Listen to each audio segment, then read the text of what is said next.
이거 보이십니까? 사람이 아닙니다.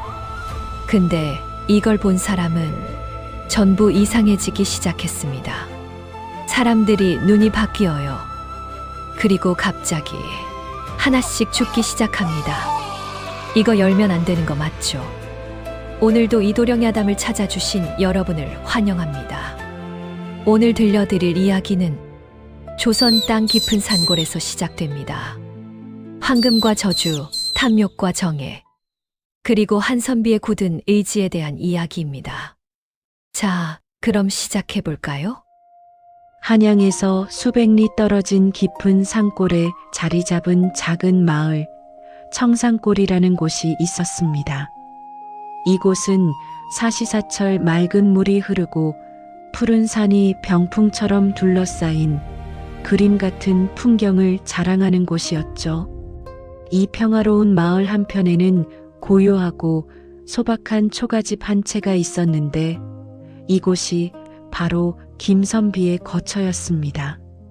그의 본명은 김명준, 마을 사람들은 그를 그저 김선비라 불렀습니다. 김명준 선비는 학식이 높고 무엇보다 청렴결백하기로 소문난 인물이었습니다. 그의 일상은 이른 새벽 닭 울음소리에 맞춰 일어나 차가운 약수를 한 사발 마시고 정갈이 옷을 갈아입는 것으로 시작되었습니다. 해가 중천에 뜰 때까지 서책에 코를 박고 앉아 글을 읽고 쓰는 일에 몰두하는 그의 모습은 마을 사람들에게 이미 익숙한 풍경이었습니다. 그는 경전의 깊은 뜻을 탐구하고 백성의 삶에 도움이 될 만한 학문을 게을리하지 않았습니다. 세상의 불의를 단 한 번도 외면한 적이 없는 강직한 성품 탓에 때로는 득세한 양반들이나 탐욕스러운 관리들의 따가운 시선을 받기도 했습니다. 그럴 때마다 김선비의 단단한 눈빛은 더욱 형형하게 빛나곤 했습니다. 그는 어떤 비난과 유혹에도 흔들림 없이 오직 자신의 신념과 학문에 정진하는 삶을 살았습니다. 겉으로는 한없이 평화로워 보였던 청산골 마을이었지만 최근 들어 묘한 긴장감과 흉흉한 소문들이 마치 먹구름처럼 드리워지기 시작했습니다. 몇 달 전 마을에서 가장 큰 부자였던 이 지주가 갑작스럽게 흔적도 없이 사라진 것이었죠. 그의 행방을 두고 마을에는 온갖 추측과 억측이 난무했습니다. 누군가는 산적에게 잡혀갔다고 속삭였고 또 다른 누군가는 야밤에 도망쳤을 것이라고 수군거렸습니다. 하지만 가장 설득력 있게 들리는 이야기는 이 지주가 자신의 막대한 재산을 노린 누군가에 의해 해를 입었을 것이라는 음산한 소문이었습니다. 특히 마을에서 이 지주 다음으로 부유하고 탐욕스럽기로 소문난 박 영감은 이러한 소문들을 은근히 부추기는 듯 했습니다.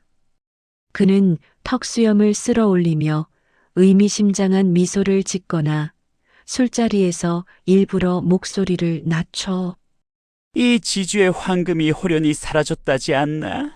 분명 좋지 않은 일이 있었을 게야. 하고 말하며 사람들의 불안감을 증폭시켰습니다.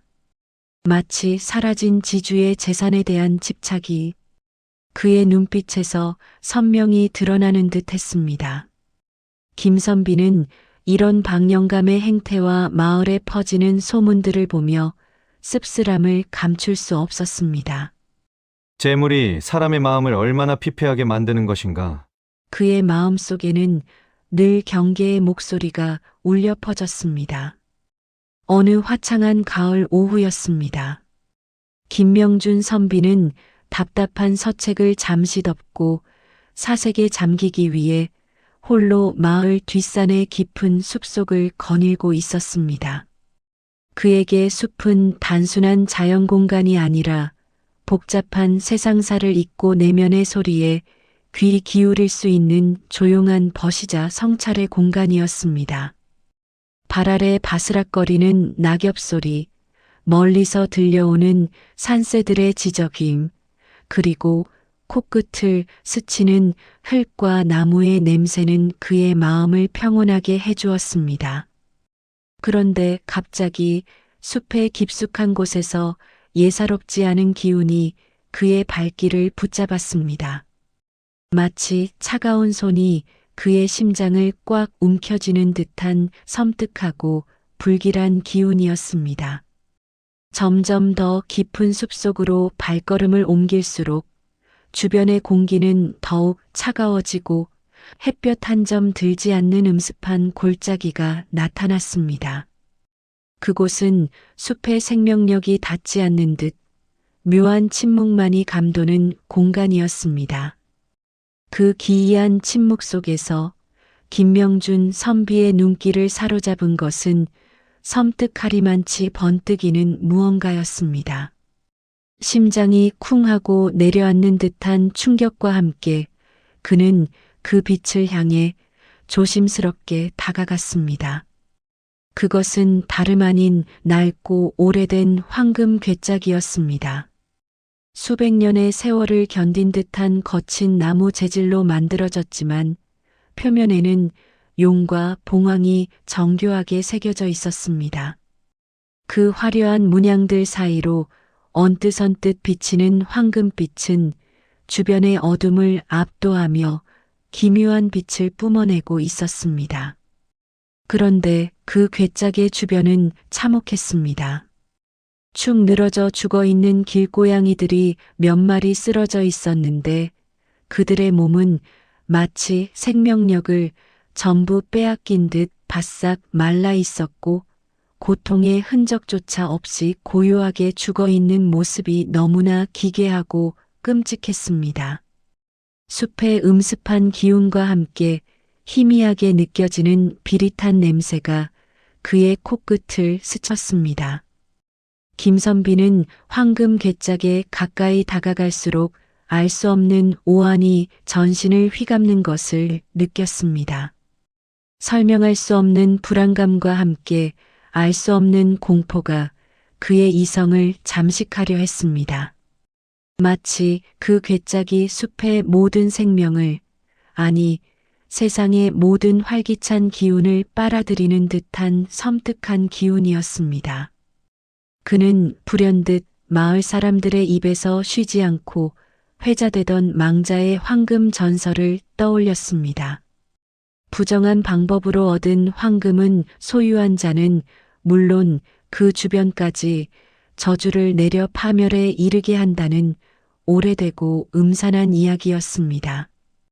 이 지주의 실종과 박영감의 탐욕스러운 눈빛, 그리고 이 괴짝 주변에 죽은 고양이들까지 모든 것이 이 전설과 묘하게 겹쳐 보였습니다. 두려움과 함께 알 수 없는 매혹에 이끌린 김선비는 떨리는 손을 뻗어 황금 괴짝을 들어 올렸습니다. 묵직한 무게가 그의 손목을 짓누르는 듯 했습니다. 차가운 금속의 감촉은 단순한 보물이 아닌 어떤 사악한 기운을 품고 있는 듯한 직감을 주었습니다. 어둠이 더욱 짙어지는 숲속에서 해질녘의 마지막 빛조차 사라져버린 그 음산한 골짜기에서 김선비는 자신이 과연 무엇을 발견한 것인지 알 수 없었습니다. 이 황금이 과연 개인의 안락을 가져다 줄 축복일지 아니면 탐욕스러운 인간의 마음을 시험하며 파멸로 이끌 재앙의 시작일지 가늠할 수 없었습니다. 차가운 숲의 밤 공기 속에서 괴짝은 마치 살아있는 듯 희미하게, 그러나 섬뜩하게 빛나고 있었습니다. 그의 마음 속에서는 선비로서의 양심과 인간 본연의 욕망이 격렬하게 충돌하고 있었습니다. 황금 괴짝이 발견되었다는 소식은 마을 전체에 스며들었습니다.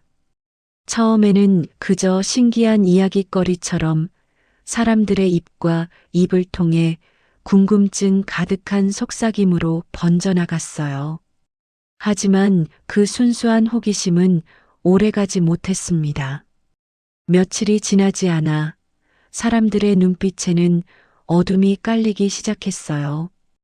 탐욕이라는 이름의 독버섯이 그들의 마음속에서 자라나는 것을 보는 듯 했습니다. 박 영감은 오래전부터 지주의 몰락을 은밀히 고대해왔던 인물이었어요. 이제 황금 괴짝이 나타나자 그의 오랜 꿈이 현실로 이루어질 수 있다는 맹목적인 확신에 사로잡힌 듯 했습니다. 박 영감의 교활한 부인 정순댁 또한 남편의 비뚤어진 욕심을 부추기며 마을 사람들의 불안감을 조정하였습니다. 그녀는 굳게 닫힌 문틈 사이로 혹은 우물가에 모인 아낙네들 틈에서 황금이 불러올 저주와 축복에 대한 모호한 이야기들을 끊임없이 흘렸어요. 황금이 부정한 자에게는 죽음과 고통을, 정당한 주인에게는 영원한 부를 가져다 준다는 망자의 황금 전설은 이제 현실의 공포로 그리고 은밀한 기대로 다가오기 시작했습니다. 쯧쯧 불쌍한 김선비. 혼자서 그 황금을 어찌 감당하려고 저러는지 모르겠어요. 아무리 선비라고 해도 말이지요. 지주의 재산에 눈독을 들이는 것이 어찌 선비의 도리겠습니까? 쉿, 여보. 말을 조심하시오. 하지만 당신 말이 틀린 것은 아니오. 지주 양반이 황금 괴짝과 함께 사라진 것을 그 선비가 숨겼다고 소문이 파다하지 않소. 뻔히 보이는 것을 모른 척할 순 없지. 박 영감 부부는 치밀하게 계획된 듯 김선비가 황금을 독차지하기 위해 지주의 재산을 가로챘다고 모함하기 시작했습니다. 그들은 잃어버린 지주가 황금 괴짝과 함께 사라진 것을 보았으면서도 선비가 이를 감쪽같이 숨겼다고 거짓 소문을 퍼뜨렸습니다. 정순댁은 시장에서 쌀을 고르는 척하며 소곤거렸고 박 영감은 마을 어귀에서 지나가는 사람들을 붙잡고 한숨을 쉬며 그럴듯한 의혹을 제기했습니다. 마치 잘 짜인 연극처럼 그들의 악의적인 소문은 걷잡을 수 없이 퍼져나갔고 선비를 향한 마을 사람들의 시선은 순식간에 차가운 의심과 친했던 이웃들마저 그를 피해 다니거나 마주치면 고개를 돌리기 시작했습니다. 차가운 시선들이 마치 얼음 조각처럼 김선비의 심장을 후벼 파는 듯 했습니다. 나는 그저 진실을 찾으려 했을 뿐인데 왜 모두 나를 이렇게 보는 걸까? 이 황금 괴짝이 대체 무엇이길래? 김선비는 황금 괴짝에서 뿜어져 나오는 설명할 수 없는 불안감과 함께 동시에 거부할 수 없는 기묘한 이끌림을 느끼고 있었습니다. 괴짝에서 피어나는 차가운 기운이 그의 피부에 닿는 순간 마치 누군가 속삭이는 듯한 환청이 들리는 것 같았다고 해요. 이미 괴짝 주변에서 죽어버린 고양이들의 앙상한 시체, 괴짝을 둘러싼 음산하고 끈적이는 기운, 그리고 이 황금으로 인해 마을 전체가 혼란의 소용돌이에 휘말리는 광경까지 이 모든 것이 결코 단순한 우연이 아님을 그는 온몸으로 직감하고 있었어요. 그는 황금 괴짝의 비밀을 파헤치고 싶다는 강렬한 충동에 사로잡혔습니다. 마치 그 안에 오랜 세월 묻혀 있던 어떤 진실이 자신을 기다리고 있는 것만 같았고 자신이 그 진실을 세상에 드러낼 운명을 타고났다고 느끼기까지 했습니다. 밤늦도록 서재에 홀로 앉아 괴짝을 뚫어져라 응시하며 김선비는 오래전부터 전에 내려오던 덕봉 상인에 대한 이야기를 떠올렸습니다. 그 상인 또한 엄청난 황금과 얽혀 비극적인 최후를 맞았다는 섬뜩한 전설이 있었지요.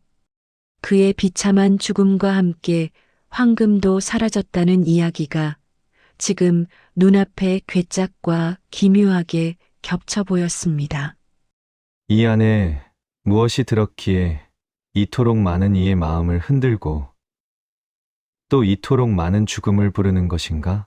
덕봉상인도 그리고 이치주도 결국 같은 길을 걸었단 말인가? 박영감 부인의 악의적인 소문은 이제 작은 냇물이 거대한 강물이 되듯 걷잡을 수 없이 퍼져나갔습니다. 마을의 젊은이들은 불타는 증오심에 사로잡혀 선비를 비난하며 때로는 날카로운 돌멩이를 던지기까지 했습니다. 뼈마디가 저릴 듯한 차가운 비난과 물리적인 폭력은 김선비의 마음을 갈기갈기 찢어 놓았어요. 그의 깨끗했던 옷깃에는 흙먼지가 묻고 그의 얼굴에는 절망의 그림자가 드리워졌습니다.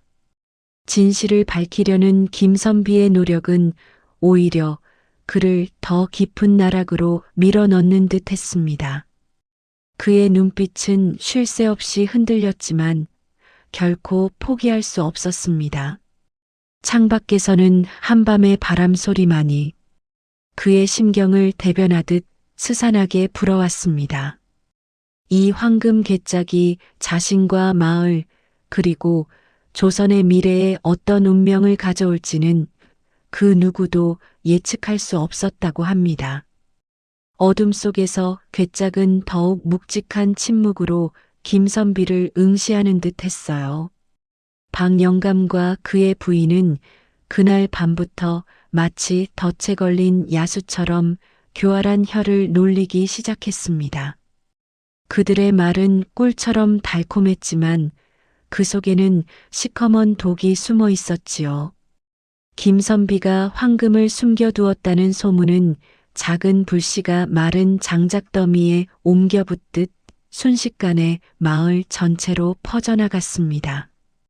처음에는 의아해하던 사람들도 밤이 깊어갈수록 술렁이며 동요하기 시작했습니다. 어둠 속에서 들려오는 속삭임은 마치 뱀이 또아리를 트는 소리처럼 스산하게 울렸습니다. 사람들의 마음에 심어진 의심과 탐욕은 걷잡을 수 없이 자라났습니다. 그들의 눈빛은 서서히 깊은 굶주림에 시달린 맹수처럼 변해갔습니다. 서로를 믿고 의지하던 이웃들의 모습은 온데간데 없어졌고 오직 황금이라는 단어만이 그들의 눈앞에 아른거렸습니다. 이튿날 아침이 밝아왔을 때 마을은 전날과는 완전히 다른 분위기였습니다. 상쾌한 아침 공기 대신 무언가 무겁고 불길한 기운이 감돌았습니다. 김선비의 집 앞에는 해가 뜨기도 전부터 성난 군중이 모여들기 시작했습니다. 그들의 얼굴에는 전날 밤의 공포나 두려움 대신 맹목적인 탐욕과 이글거리는 분노만이 가득했습니다. 마치 하나의 거대한 생물체처럼 웅성거리는 소리가 김선비의 귓가를 파고들었습니다. 그는 고요한 자신의 서재에서 차분히 앉아 있었지만 심장은 쿵쿵거리는 북소리처럼 격렬하게 울리고 있었습니다. 이 모든 오해를, 이 모든 혼란을 어떻게든 풀어내야 한다는 책임감이 그의 어깨를 짓눌렀습니다. 이대로 있을 수는 없어. 직접 나서서 단판을 지으리라. 김선비는 깊게 숨을 들이쉬고는 천천히 문을 열고 마당으로 발걸음을 내디뎠습니다. 차가운 바람이 그의 뺨을 스쳤지만 그의 결심은 흔들리지 않았습니다. 수백 개의 시선이 일제히 그에게로 향했습니다. 살기 어린 눈빛들과 마주하자 김선비의 심장은 한순간 움찔했지만 이내 평정을 되찾았습니다. 그는 입술을 굳게 다물고 단상처럼 보이는 작은 돌계단 위에 섰습니다. 정적 속에서 그가 입을 열려는 찰나였습니다. 누군가 군중 속에서 찢어지는 듯한 목소리로 외쳤습니다. 황금을 내놓아라! 그 한마디가 방아쇠가 되어 군중은 걷잡을 수 없이 폭발했습니다. 여기저기서 고함과 욕설이 터져나왔고 순식간에 날카로운 돌팔매질이 쏟아지기 시작했습니다. 쿵, 쿵, 쿵 하는 둔탁한 소리와 함께 날아든 돌멩이들이 그의 집 벽을 사정없이 때렸습니다. 김선비의 옷자락을 아슬아슬하게 스쳐 지나가며 섬뜩한 바람을 일으켰습니다. 그의 눈앞에서 그가 평생을 바쳐 지켜온 청렴함과 존경이 산산조각 나는 듯 했습니다. 평생을 진실과 정의만을 추구하며 살아왔던 김선비에게 이 치욕은 견디기 힘든 육체적 고통보다 더한 정신적 고통이었습니다. 마을 사람들의 증오 어린 시선은 마치 날카로운 칼날처럼 그의 심장을 꿰뚫는 것 같았습니다. 아니야. 이럴 수는 없어. 그 순간 김선비의 뇌리에는 아득히 먼 어린 시절의 기억이 주마등처럼 스쳐 지나갔습니다. 아주 어릴 적 아버지 또한 자신과 같은 억울한 누명으로 모든 것을 잃고 비극적인 최후를 맞이해야 했습니다. 그때 느꼈던 무력감과 가슴 저미는 분노가 다시금 선비의 심장을 옥죄어 왔습니다. 손끝이 차갑게 식어가는 것을 느꼈습니다. 과거의 상처가 현재의 고통과 겹쳐지면서 그의 눈에는 잊고 싶었던 아픔이 스며들었습니다. 하지만 그 아픔은 역설적이게도 그의 마음속에 단단한 심지를 박았습니다. 개인적인 치욕에 굴복하여 도망칠 수는 없다는 강한 의지가 그의 내면 깊숙한 곳에서 솟아났습니다. 아버지의 억울함을 풀지 못했던 것처럼 이 황금 괴짝 뒤에 숨겨진 진짜 진실을 이번만큼은 반드시 밝혀야 한다는 의지가 불꽃처럼 타올랐습니다. 김선비는 자신에게 닥친 이 엄청난 시련이 어쩌면 더 큰 정의를 향한 숙명임을 직감했습니다. 이 고통 속에서 그는 자신의 길이 정해져 있음을 깨달은 듯 했습니다. 그의 눈빛은 흔들렸던 이전과는 달리 비로소 단단하게 굳어졌습니다. 모든 두려움과 절망이 사라지고 오직 진실을 향한 굳건한 결의만이 남았습니다. 이제 더 이상 물러설 곳은 없었습니다. 그는 이 황금 괴짝이 단순한 보물이 아니라 마을의 과거와 현재 그리고 앞으로 다가올 미래를 꿰뚫는 거대하고 복잡한 수수께끼임을 직감했습니다. 김선비는 이 미스터리의 실체를 혼자서라도 반드시 파헤치기로 결심했습니다. 다만 그의 심장이 시키는 대로 오직 진실만을 향해 묵묵히 나아갈 뿐이었습니다. 밤이 깊어지고 소란이 잦아들자 김선비는 다시 한번 자신의 서재로 돌아와 황금 괴짝을 살펴보았습니다. 차가운 금속의 질감이 그의 손끝에 닿았습니다.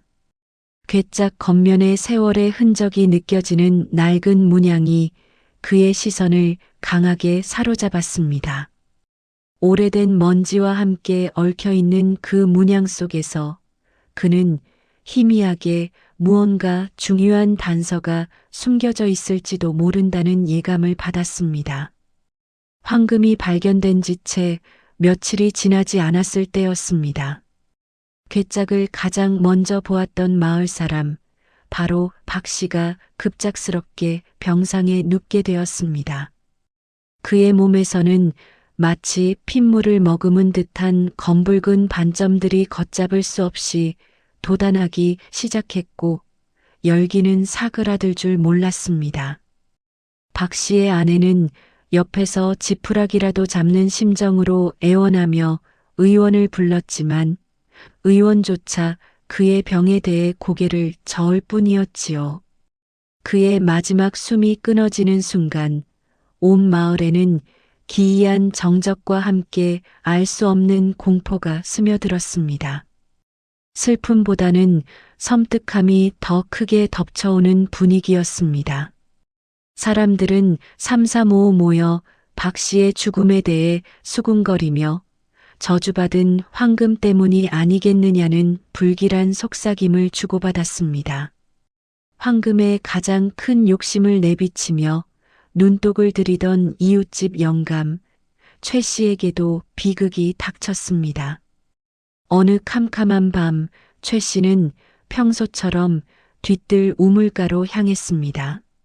잠시 후 풍덩하는 둔탁한 물소리가 고요한 밤의 장막을 찢고 울려 퍼졌습니다.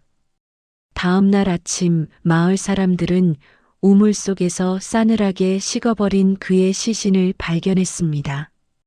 그의 얼굴에는 마지막까지 탐욕의 흔적이 서려 있는 듯 했습니다. 마을 사람들은 쉬쉬하며 더 이상 대놓고 말하지 못했지만 그들의 눈빛과 얼어붙은 표정 속에는 망자의 황금 전설에 대한 두려움이 깊게 자리하고 있었습니다. 불길한 기운이 마을 전체를 뿌리째 뒤흔드는 듯한 느낌이었습니다. 마을은 이제 더 이상 평화로웠던 과거의 모습이 아니었습니다. 의문의 죽음이 연이어 발생하면서 사람들의 내면에 숨겨져 있던 탐욕은 더욱 극심해졌습니다. 이웃이었던 이들은 서로를 의심하고 작은 오해에도 날카로운 칼날을 세우며 분열했습니다. 황금을 어떻게든 지키려는 자들과 수단과 방법을 가리지 않고 빼앗으려는 자들 사이에 보이지 않는 그러나 치열한 싸움이 격화되었습니다. 옛 친구들은 낯선 얼굴로 변해갔고 웃음소리는 사라지고 불안한 침묵만이 맴돌았습니다. 김선비는 이 모든 불길한 기운 속에서 홀로 끈질기게 진실을 찾기 위해 고군분투했습니다. 그는 밤낮으로 황금 괴짝에 새겨진 낡은 문양과 함께 발견된 알 수 없는 기록들을 탐독했습니다. 촛불 아래 그의 그림자는 길게 늘어졌고 지친 눈은 희미한 글씨 위를 맴돌았습니다. 오래된 서책을 먼지투성이 손으로 뒤적이며 마을의 역사와 전설을 다시금 꼼꼼하게 살펴보았습니다. 때로는 좌절감에 머리를 감싸 쥐기도 했지만 그의 의지는 꺾이지 않았습니다. 이 모든 비극을 멈춰야 한다는 강박에 가까운 사명감이 그를 지탱하고 있었습니다. 어느 날 밤 깊어가는 밤중에 김선비는 문득 괴짝 안쪽에 희미하게 새겨진 글씨를 발견했습니다. 그것은 너무 오래되어 알아보기가 힘들었지만 글씨를 따라 손끝을 조심스럽게 움직이자 이상하게도 익숙한 문체의 느낌이 손끝으로 전해져 왔습니다. 단순한 장식이라고 치부하기에는 너무나 정교하고 의미심장한 글귀였습니다. 그는 심장이 쿵 하고 떨어지는 것을 느꼈습니다. 그 글씨는 황금의 근원과 마을에서 벌어지는 기이한 사건들 사이에 분명한 연관성이 있음을 암시하는 듯 했습니다. 그는 황금 괴짝의 문양과 기록이 과거에 억울하게 죽임을 당했던 덕봉상인과 깊은 관련이 있음을 직감했습니다. 마을의 어르신들이 쉬쉬하며 입에 올리기조차 꺼려했던 그 이름, 덕봉상인. 그의 죽음은 마을의 오랜 금기였고 그의 얽힌 소문들은 쉬이 입 밖으로 나오지 못했지요.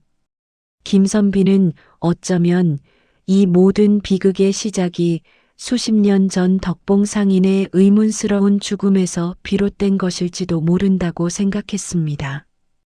탐욕과 음모가 얽혀 그를 희생시켰고 그 원한이 지금에 와서 저주받은 황금이라는 형태로 마을을 파괴하고 있는 것은 아닐까요?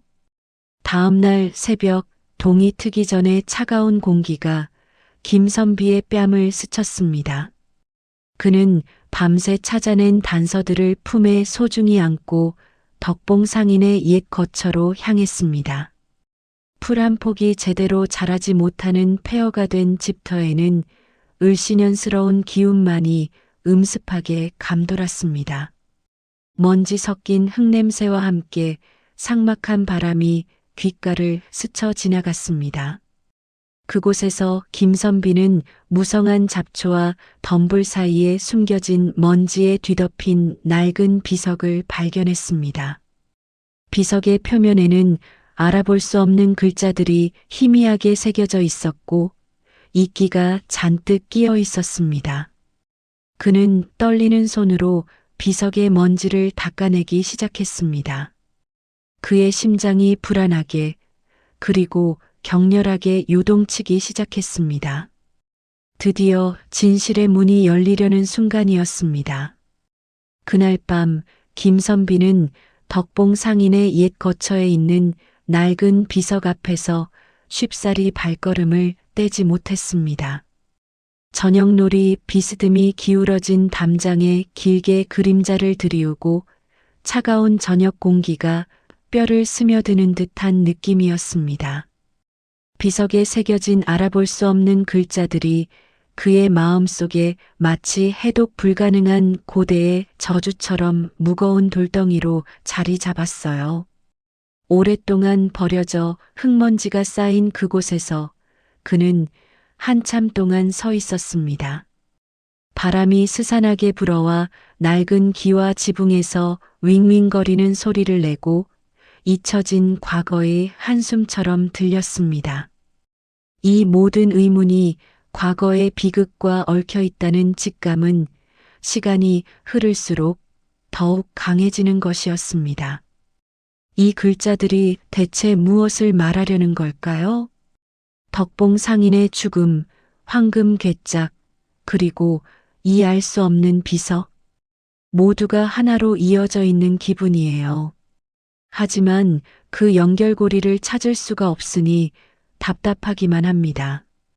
그는 굳게 담은 입술새로 한숨을 내쉬고는 비석의 차가운 표면을 손으로 천천히 더듬었습니다.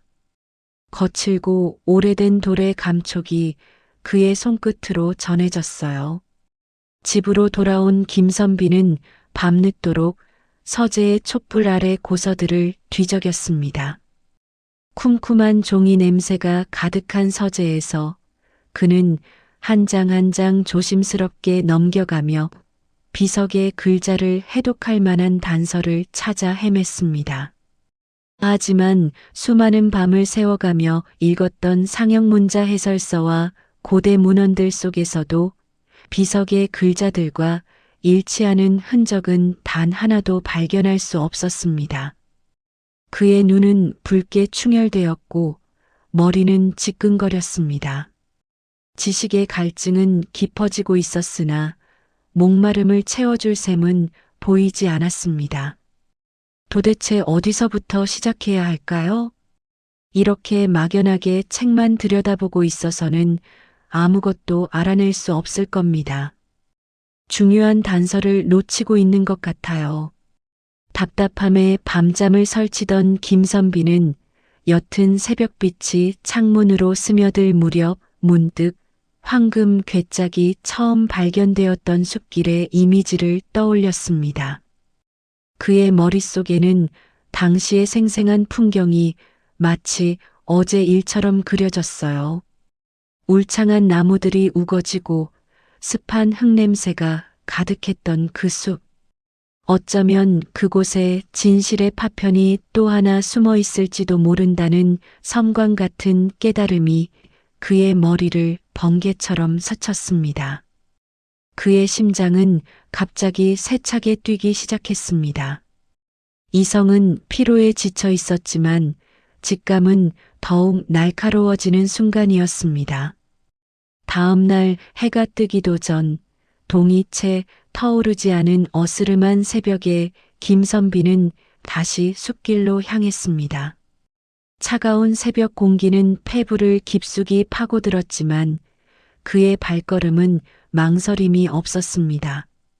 새벽 안개가 짙게 깔린 길은 마치 숨겨진 비밀을 지키려는 듯 고요하고 신비로웠습니다. 숲의 습한 기운과 흙냄새가 코끝을 스쳤고 멀리서 들려오는 이름 모를 새들의 울음소리가 그의 고독한 여정을 더욱 깊게 만들었습니다. 괴짝이 묻혀있던 자리를 중심으로 그는 주변 흙을 조심스럽게 파헤치기 시작했습니다. 그의 손놀림은 신중하고 섬세했습니다. 삽으로 흙을 떠낼 때마다 작은 돌멩이들이 굴러떨어지는 소리가 적막한 숲에 울려 퍼졌어요. 오랜 시간 동안 땀을 흘리며 흙을 파내려가던 그의 손에 마침내 차갑고 딱딱한 물체가 닿았습니다. 그 순간 그의 심장은 쿵 하고 내려앉았습니다. 이것은 무엇일까?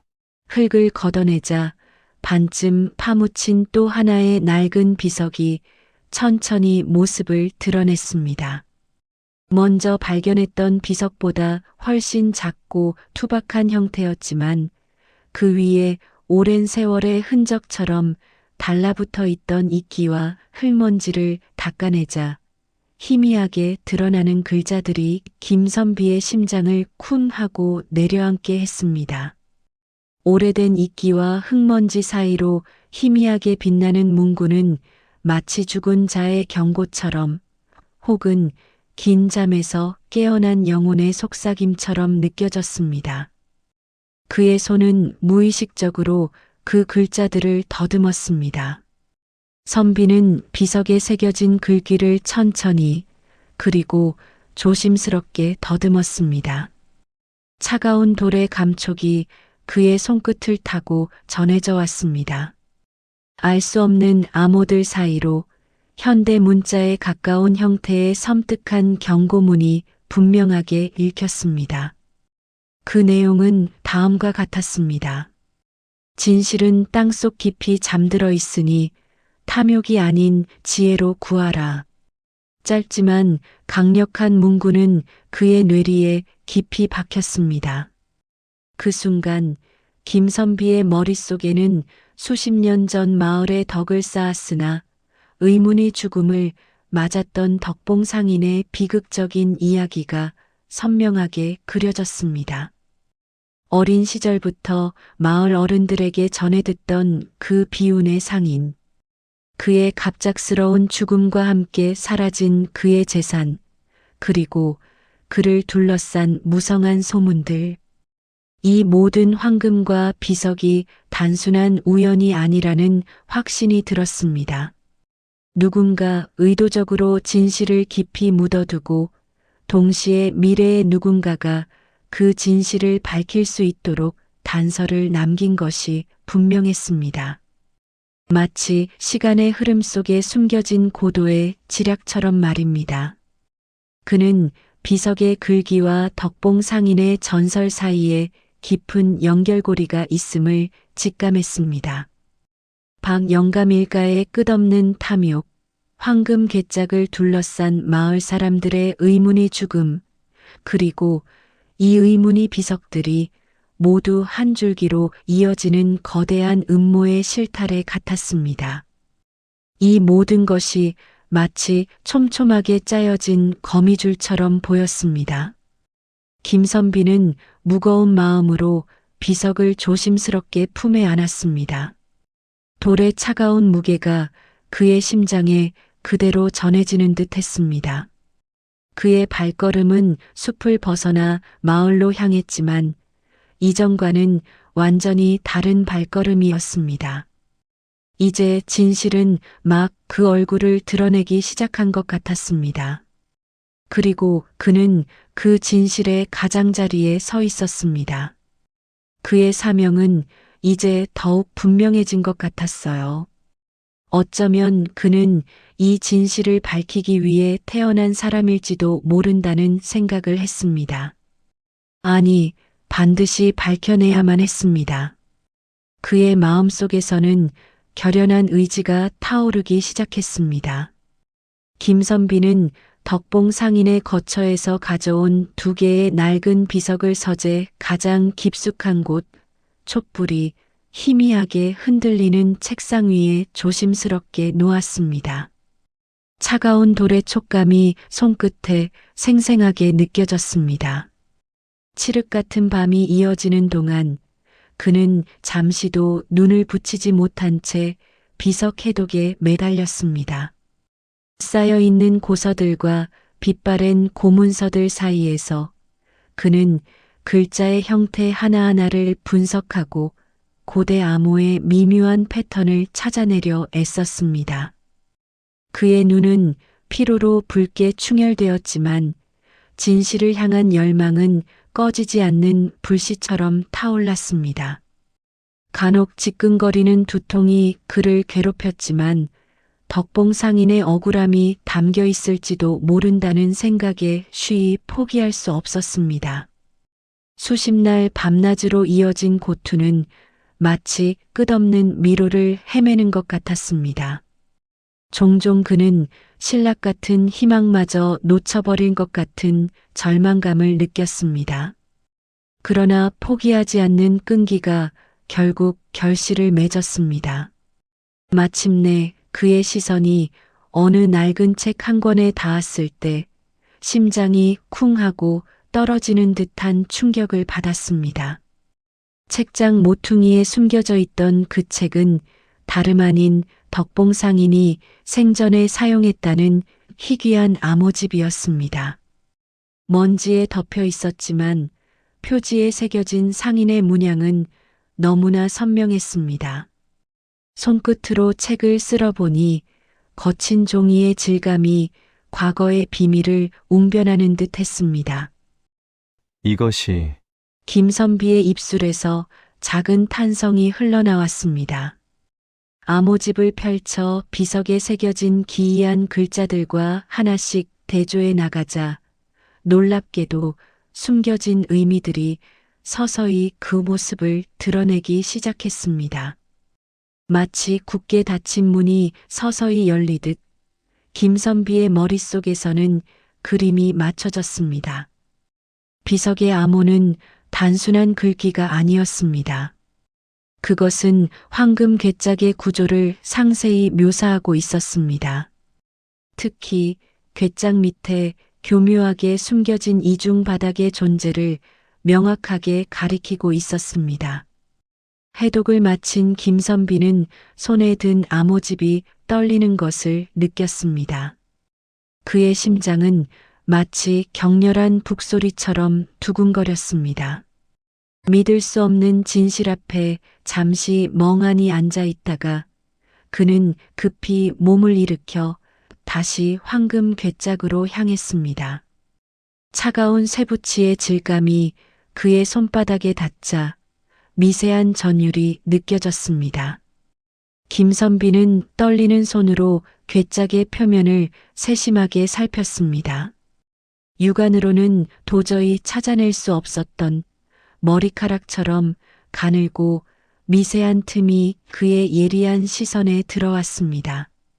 손끝으로 그 틈을 더듬자 오래된 나무의 미세한 삐걱거림과 함께 작은 유격이 느껴졌습니다.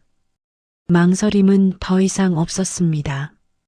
그는 단호하게 그 틈을 따라 힘을 주어 눌렀습니다.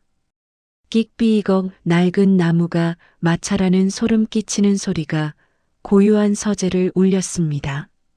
숨겨진 공간이 천천히 그리고 극적으로 드러났습니다. 그 안에는 어두컴컴한 시면 속에 낡고 해진 종이 뭉치가 조용히 놓여 있었습니다. 수십 년의 세월이 응축된 듯한 눅눅한 냄새가 코끝을 스쳤습니다. 김선비는 숨을 크게 들이쉬었습니다. 그는 조심스럽게 종이 뭉치를 꺼냈습니다. 얇게 쌓인 먼지를 털어내자 종이 위에는 덕봉 상인의 이름과 함께 피로 쓴 듯한 붉은 글씨가 섬뜩할 정도로 선명하게 나타났습니다. 핏빛처럼 짙은 글씨체는 그 자체로 비극적인 사연을 품고 있는 듯 했습니다. 그것은 단순한 유서가 아니었습니다. 한 인간의 모든 절망과 분노, 그리고 마지막 염원이 담긴 고백록이었습니다. 김선비는 마른 침을 꿀꺽 삼키며 첫 문장을 읽기 시작했습니다. 숨죽이며 고백록을 한 글자 한 글자 읽어내려가는 김선비의 얼굴에는 경악과 분노, 그리고 깊은 슬픔이 복잡하게 교차했습니다.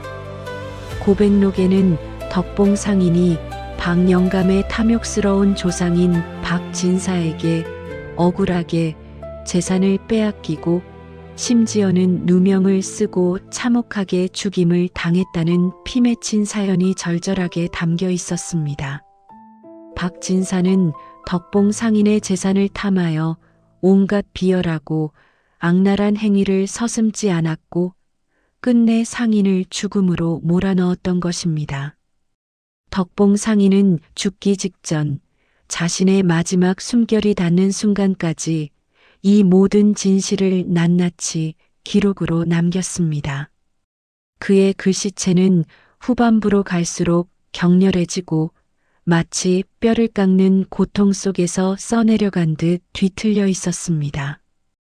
덕봉 상인은 자신의 황금이 절대로 박진사 일가의 손에 들어가지 않도록, 그리고 어려운 이들을 위해 갇히게 쓰여지도록 해달라는 유언을 남겼습니다.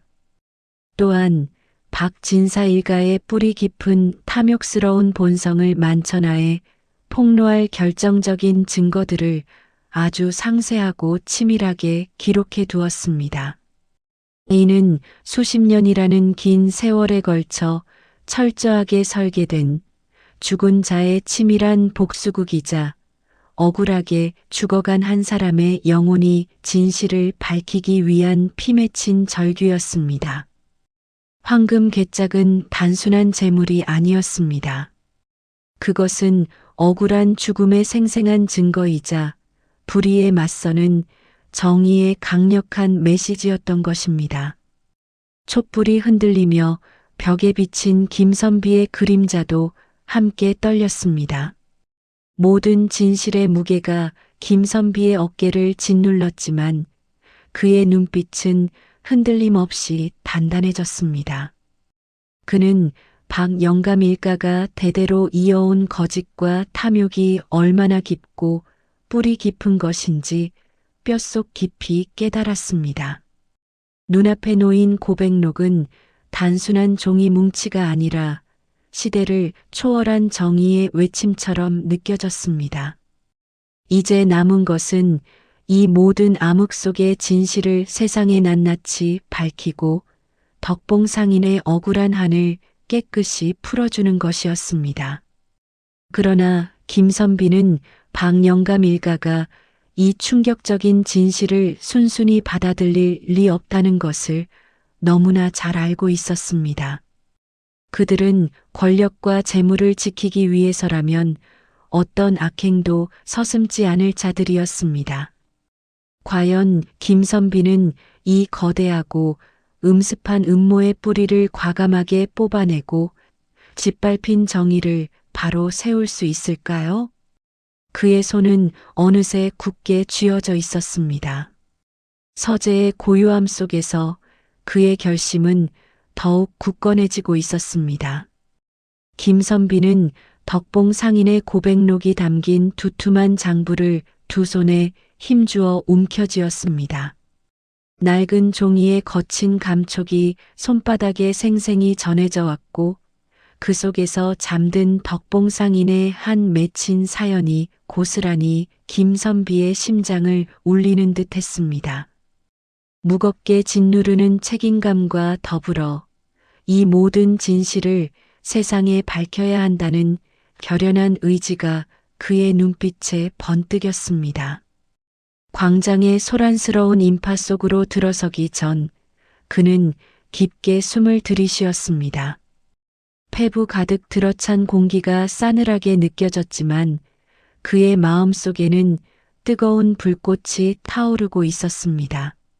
마을 광장에는 이미 소문을 듣고 모여든 사람들이 인산인해를 이루고 있었습니다. 이른 아침부터 웅성거리던 소리는 시간이 지날수록 더욱 커져 마치 거대한 벌집처럼 들썩였습니다. 사람들의 눈빛에는 어제까지 품었던 막연한 의욕과 함께 이제는 어렴풋이 윤곽을 드러내는 진실에 대한 불안감이 뒤섞여 있었습니다. 어떤 이는 주먹을 꽉 쥐고 있었고 어떤 이는 초조하게 입술을 깨물었어요. 저마다 진실을 알고자 하는 갈망이 그들의 눈동자 속에서 흔들리는 불꽃처럼 이글거렸습니다. 웅성거림 속에서 대체 무슨 일이에요? 선비님께서 무엇을 밝히시려는 걸까요? 하는 낮고 끈적한 질문들이 오고 갔습니다. 김선비는 그들의 시선 하나하나에 담긴 기대와 두려움을 온몸으로 느끼며 단상으로 향했습니다. 나무로 얼기설기 만들어진 임시 단상에 김선비가 발을 올리는 순간 광장을 가득 채웠던 모든 소음이 거짓말처럼 뚝 끊어졌습니다. 무시선들이 일제히 김선비에게로 쏠렸습니다. 그의 시선은 군중을 한번 쓸어보고는 단상 아래 어색하게 서 있는 박영감과 박영감의 부인에게로 향했습니다. 어제까지 탐욕과 오만으로 번들거리던 그들의 얼굴은 이제 핏기 없이 창백하게 굳어 있었습니다. 박영감은 잔뜩 웅크린 어깨로 초라하게 서 있었고 박영감의 부인은 연신 부채질을 하며 애써 태연한 척했지만 그녀의 얼굴에 흐르는 식은땀과 미세하게 떨리는 손끝은 감출 수 없는 불안감을 여실히 드러냈습니다.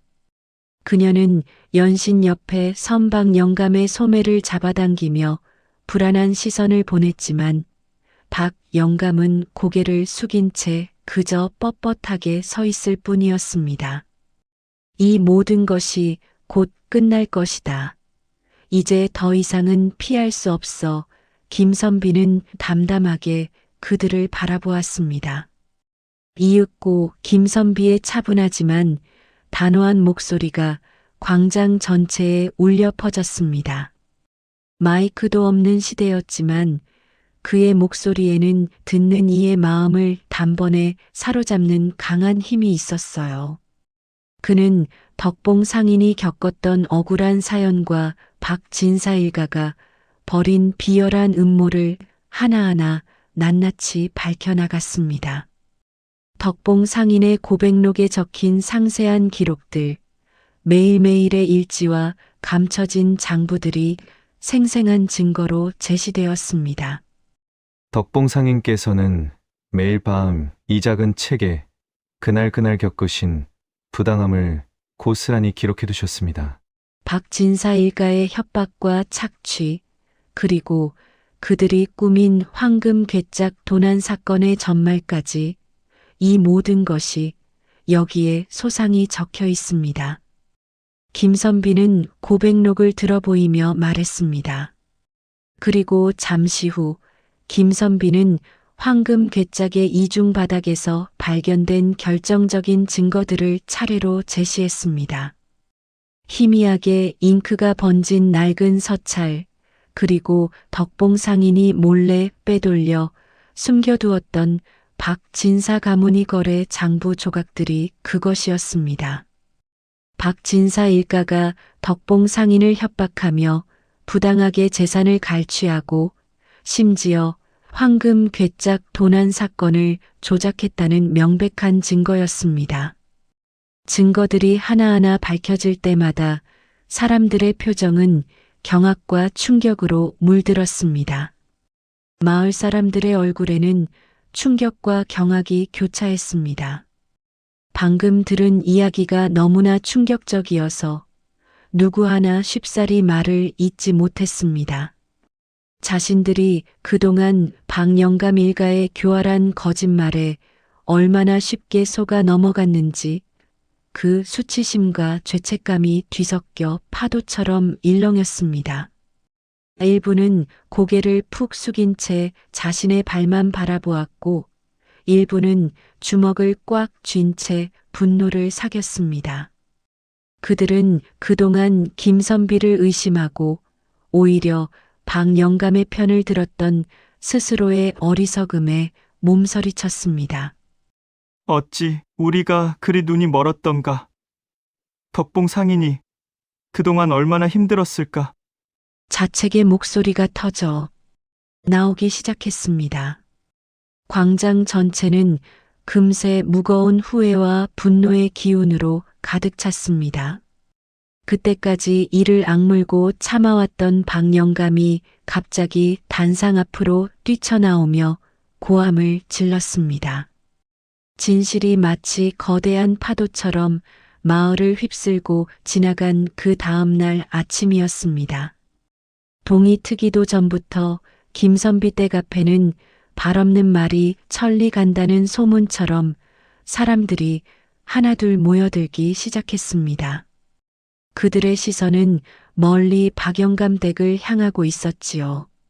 아침 해가 동쪽 산마루를 겨우 넘어섰을 때 관아의 포졸들이 들이닥쳤습니다. 박영감 댁에 경고했던 대문이 삐걱이는 소리를 내며 열리는 순간 마을 사람들의 웅성거림은 순식간에 정적으로 바뀌었습니다. 박영감과 그의 부인은 마치 간밤에 모든 기력을 소진한 듯 초췌한 모습으로 포졸들에게 이끌려 나왔습니다. 한때 마을의 권세를 쥐락펴락하던 그들이 이렇게 무기력하게 끌려가는 모습은 마을 사람들에게 복잡한 감정을 안겨주었습니다. 관아로 향하는 길 내내 박영감 부부는 고개를 들지 못했습니다. 마을 사람들의 시선은 칼날처럼 날카로웠고 간혹 터져나오는 작고 격앙된 목소리들이 그들의 귓가를 스쳤습니다. 자업자득이로다. 탐욕이 결국 저들을 삼켰구나. 이전에 그들을 두려워하고 굽실거리던 이들이 이제는 비난의 눈길을 보내고 있었죠. 김선비가 내민 덕봉상인의 고백록과 명확한 증거들 앞에서 그들의 거짓은 산산조각 났습니다. 처음에는 떨리는 목소리로 몇 마디 부인하려 애썼지만 이내 북받쳐 오르는 감정과 무너진 현실 앞에서 모든 죄를 자백하고 말았습니다. 그들의 목소리는 점차 가늘어지더니 끝내는 통곡으로 변했습니다.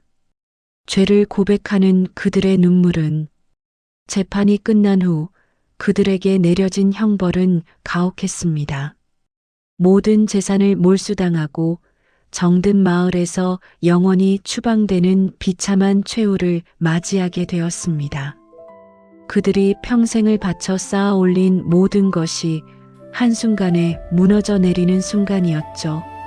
한때 위세를 떨치던 박영감의 집은 빈 껍데기만 남아 텅 비었고 바람 소리만이 으스스하게 울려 퍼지는 폐허가 되었습니다. 그들의 이름은 마을 사람들의 입에서 더 이상 존경의 대상이 아니었습니다. 조롱과 경멸의 대상이 되어 오래도록 입방아에 오르내리게 되었지요. 탐욕의 결말을 보여주는 살아있는 교훈이 되었습니다. 마을은 거짓의 굴레를 벗어던지고 비로소 활기를 되찾았습니다. 억눌렸던 웃음소리가 다시 골목길에 울려 퍼지고 사람들의 표정에는 생기가 돌기 시작했어요. 김선비는 이 모든 변화를 조용히 지켜보며 덕봉상인의 마지막 유언을 이행할 때가 왔음을 직감했습니다. 김선비는 덕봉상인의 유언에 따라 황금 궤짝을 열었습니다. 그의 서재 깊숙한 곳, 촛불이 은은하게 흔들리는 가운데 낡은 나무 괴짝의 묵직한 뚜껑이 천천히 열렸습니다. 안에서 터져나오는 황금빛은 너무나도 눈부셨습니다. 수많은 금괴와 금화들이 가득 채워져 있었고 그 빛은 한때 망자의 저주를 품었던 불길한 광채가 아니었습니다. 이제 그 황금은 정의로운 손에 의해 희망의 빛을 발하는 듯 보였습니다. 이 황금이 다시는 탐욕의 씨앗이 되지 않도록 가장 순수하고 올바른 방식으로 사용되어야 한다고 다짐했습니다. 김선비는 밤낮으로 고민하고 마을 사람들과 상의했습니다. 어떻게 하면 이 귀한 황금을 마을에 가장 소외되고 어려운 이들을 위해 공정하고 투명하게 사용할 수 있을까요? 그는 황금으로 마을의 희망의 기금을 조성하고 엄격한 기준과 투명한 절차를 마련했습니다. 마을 사람들은 김선비의 지혜롭고 강직한 결정에 깊은 신뢰를 보냈어요. 그 결과 놀라운 변화가 마을에 찾아왔습니다. 낡고 허물어져 비가 새던 가난한 병든 이들은 더 이상 고통 속에서 신음하지 않아도 되었습니다. 유명한 의원이 찾아와 그들을 치료하고 귀한 약재가 아낌없이 사용되었습니다. 배고픈 아이들의 울음소리는 이제 들리지 않았습니다. 매일 따뜻하고 영양가 있는 밥이 그들에게 돌아갔습니다.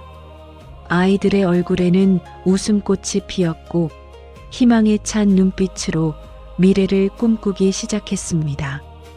마을 사람들은 김선비를 마음 깊이 존경했고 그의 강직한 삶은 후세에까지 큰 귀감이 되었습니다. 마침내 마을은 진정한 평화를 되찾았습니다. 여러분이라면 이 황금 괴짝을 어떻게 사용하셨을까요? 구독과 좋아요, 알림 설정도 잊지 마시고 다음 이야기를 기대해 주세요.